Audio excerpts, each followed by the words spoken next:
A lot of beginners, advanced beginners, intermediate players, whatever, they want to play lead lines, whether it be blues or heavy metal. The minor pentatonic scale is sort of a great place to begin that journey, and a lot of players know the minor pentatonic scale from the shape,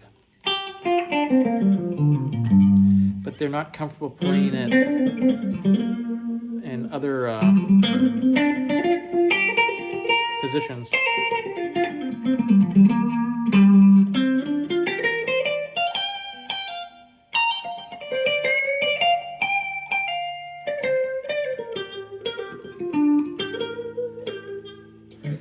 And the secret, you don't need the charts. That's kind of overwhelming. You see like a picture of the fretboard with dots all over the place. It's so overwhelming it's impossible to memorize that. Just break it down into a few different pieces and then memorize that. But the key is to know where the root note is. So most guitar players know 50% of the fretboard, because in order to make chords like this or chords like this, they have to know all the notes on the 6th string and the 5th string. And that's 2 out of 6 strings, but the 1st string is the same as the 6th string, so that's 3 out of 6 strings. So they know probably more than 50% of the fretboard by heart, like what the notes are. They know that's a G, they know that's a C, they know it's an E, that's a D, and they definitely know this is an E, they know this is an A. But it's really these middle strings where people get lost. Now, take some time and focus on the G minor scale. And learn that this is a G, this is a G, this is a G, and this open G string is a G. But also learn that this here is a G. And a good way to learn that this here is a G, this 8th fret of the 2nd string, is try to incorporate this into your playing. So you know this is a D chord, right? And this is a D minor. You got your 5th, you got your root, and you got your lowered 3rd to make it minor. And if you just play the top 3 strings without the open string, it's like an inversion, okay? And it's movable and determined by the note on the 2nd string, okay? So in this case, that's D minor. But if we move it up to a G here, we got a G minor. And you can use the notes, you can arpeggiate that to make licks and incorporate it into the pentatonic scale. And if you know the blues scale, where you add the flat 5th,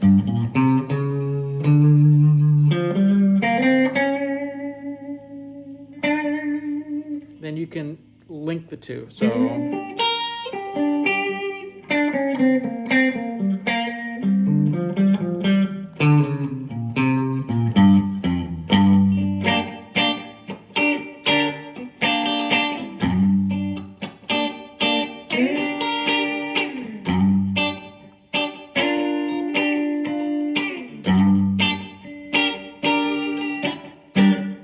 you know this chord, it's a G minor. So once you learn where all the G's are, you know this is a G, you know this is a G. Now you can take a look at the pentatonic scale as you know it. Your root, your G. 1 whole step and a half up is the minor 3rd. Okay? So that's, just take those 3 strings.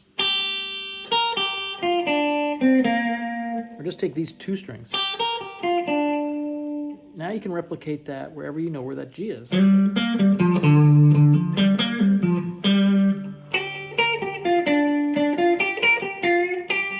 Now if you notice, what I'm doing there is I'm compensating when I'm transition from the 2nd to the 3rd string by moving my hand down 1 fret or down half a step.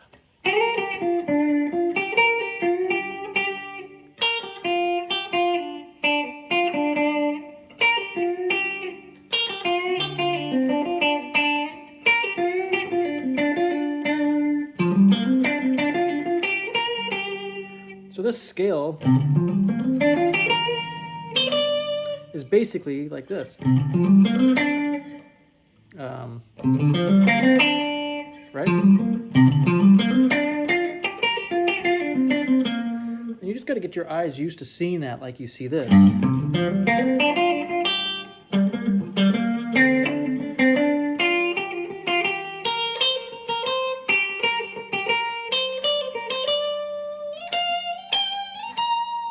Here it is again. Here it is again.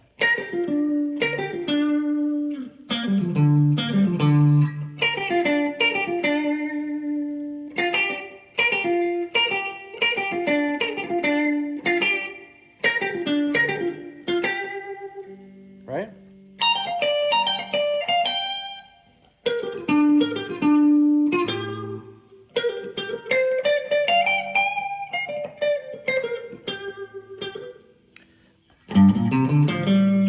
Right?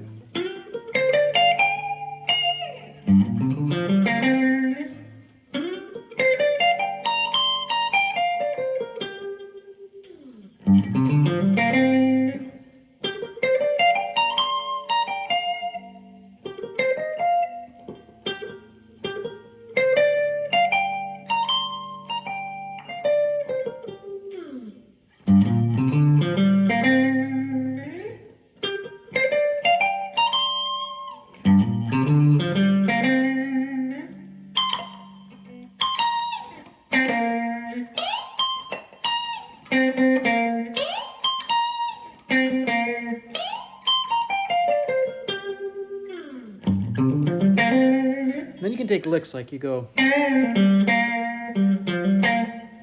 you can replicate them with different finger in different places on the fretboard. Now those are different notes. I'm not even playing it in a different octave. I'm playing different notes, but it'd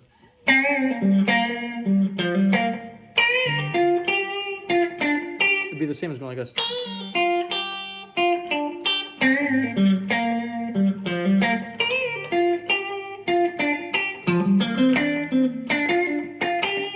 But when you play like a lick like this,